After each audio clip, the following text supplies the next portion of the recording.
ហើយឥឡូវនេះក្រសួងស្ថាប័នទាំងក្រសួងពាណិជ្ជកម្មក៏ធ្វើ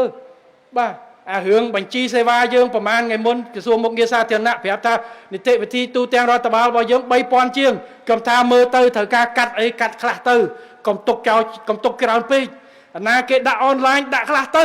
កុំឲ្យគាត់រត់គ្រប់កន្លែងពិបាកពេកបាទកាត់បន្ថយពេលវេលាកាត់បន្ថយការចំណាយឲ្យអស់បាទហើយកុំឲ្យមានការសពេចសពិលជួនកាលរឿងវាមិនមែនស្ថាប័នយើងស្ថាប័ន2អ្នករត់ត្រូវធ្វើអញ្ចឹងគេជួលអ្នកទី3គេហៅអ្នករត់អីភ្នាក់ងារភ្នាក់រត់ភ្នាក់ងារជើងសារអ្នកនឹងគាត់រត់ពីនេះរត់ពីនោះចង្ការគាត់ឆាយលើដល់ប្រជាពលរដ្ឋមិនណាមកបន្ទោសថាក្រសួងយើងអ្នកយកលុយលើតាមពិតគេឆាយកុំមិសមគេខ្ពស់រឿងប៉ណ្ណឹងបាទអានឹងអញ្ចឹងយកល្អដាក់នីតិវិធីអីដែលសាមញ្ញដែលប្រជាជនអាចធ្វើខ្លួនឯងបានហើយធ្វើតាមអនឡាញបានហើយសំទោសឲ្យអ្នករត់ជើងសារមិនមែនធ្វើឲ្យបាត់អាជីពទេយើងនៅតែមានឱកាសប៉ុន្តែធ្វើយ៉ាងណាឲ្យប្រជាជនភាគច្រើនគាត់អាចស្រួលហើយកាត់បន្ថយតម្លៃនេះកាត់សេវាកាត់ចោលឲ្យអស់ដែលមិនចាំបាច់យើងទុកតែអ្វីដែលចាំបាច់ឧទាហរណ៍តម្រូវឯកសារតម្រូវការឯកសារពេលខ្លះទៅ2កន្លែងត្រូវគប់2ឯកសារដដែល2 3កន្លែងទៅឲ្យ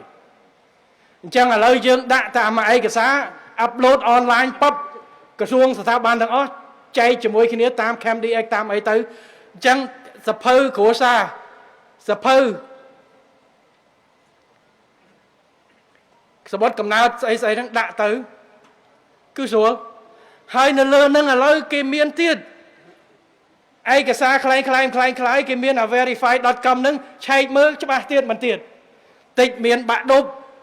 អត់បាក់ឌុបអត់កតុយយកទៅដាក់លើនឹងប៉ាប់គេគ្រាន់តែឆែកប៉ាប់អត់កតុយស្លាកភ្លាតគេហៅបាក់ឌុបសេះហោះអញ្ចឹងគេធ្វើអានឹងឲ្យស្រួលអញ្ចឹងថ្ងៃក្រោយប្រជាពលរដ្ឋធ្វើដំណើរនៅក្រៅប្រទេសនៅអីគាត់ត្រូវការយកអនឡាញអ្នកនៅក្នុងប្រទេសមិនបាច់ចាំធ្វើដំណើរពីកំពតទៅពេញទេអនឡាញពីនេះទៅអ្នកមណ្ឌលគិរីយើងខំប្រឹងជំរុញបន្ថែមទៀតឲ្យក្នុងមួយឆ្នាំជាងនេះហើយពីអាណត្តិមុនក៏យើងបានធ្វើច្រើនក្នុងមួយឆ្នាំជាងនេះយើងប្រកាសដាក់ចេញច្រើនណាស់នៅប្រព័ន្ធបញ្ចូលតែមួយប្រព័ន្ធក្រសួងស្ថាប័នខំប្រឹង upgrade ទៅជាប្រព័ន្ធ digital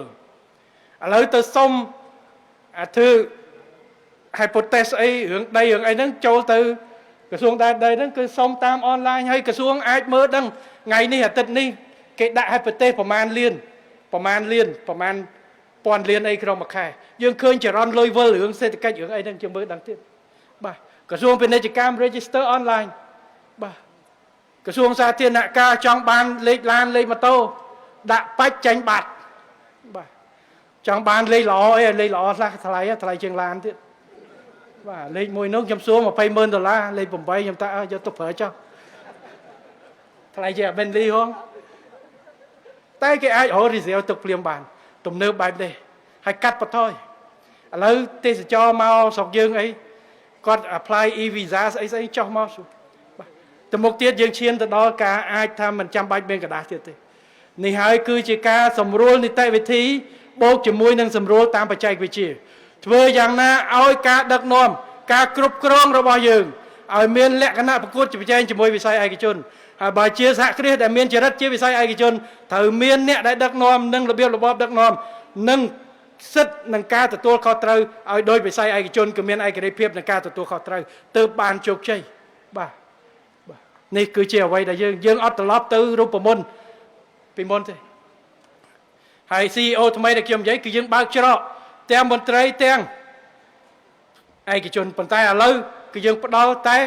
អត្ថិភាពអ្នកណាក៏ដោយឆ្មាខ្មៅឆ្មាសឲ្យទៅធានាឲ្យបានហើយទីពីរឯករាជ្យភាពរបស់គាត់បាទអានឹងសូមឲ្យគិតគូរមើលអញ្ចឹងថ្ងៃនេះគឺយើងអបអរសាទររូបមន្តថ្ងៃនេះដែលយើងចង់ធ្វើហើយធ្វើយ៉ាងណាដើម្បីឲ្យផលកាន់តែច្រើនបាទយើងដើរមិនទាន់សភាពកាសមានឱកាសតែគ្មានសមត្ថភាពចាប់យកអានេះជាបញ្ហាដល់ពេលឱកាសទៅបាត់យើងស្ដាយក្រោយអញ្ចឹងត្រូវពង្រឹងសមត្ថភាពយើងចាប់យកឱកាសហើយបើយើងមានឱកាសតាំងតែរឹងមាំពេលដែលស្រួល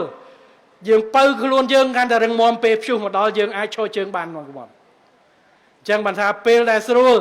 ត្រូវខិតខំត្រៀមដើម្បីពេលដែលអាកាសកាន់តែលំបាកហើយក្នុងសម័យប្រកួតប្រជែងគ្មានពេលណាស្រួលទេហ៊ានតែយើងស្រួលយើងឈប់រត់គេរត់ចោលយើងហើយជឿខ្ញុំទៅប្រទេសមហាអំណាចក៏គេវិនិយោគរាប់ពាន់លានរាប់រយពាន់លានកន្លែងខ្លះរាប់ពាន់លានវិនិយោគបន្ថែមលើវិស័យវិទ្យាសាស្ត្រទោះបីជាគេដឹកនាំក៏ដោយគេនៅដឹកនាំបន្ថែមអញ្ចឹងយើងត្រូវតែខិតខំវិនិយោគទៅលើទុនធានមនុស្សទៅលើហេដ្ឋារចនាសម្ព័ន្ធទៅលើសុខភាព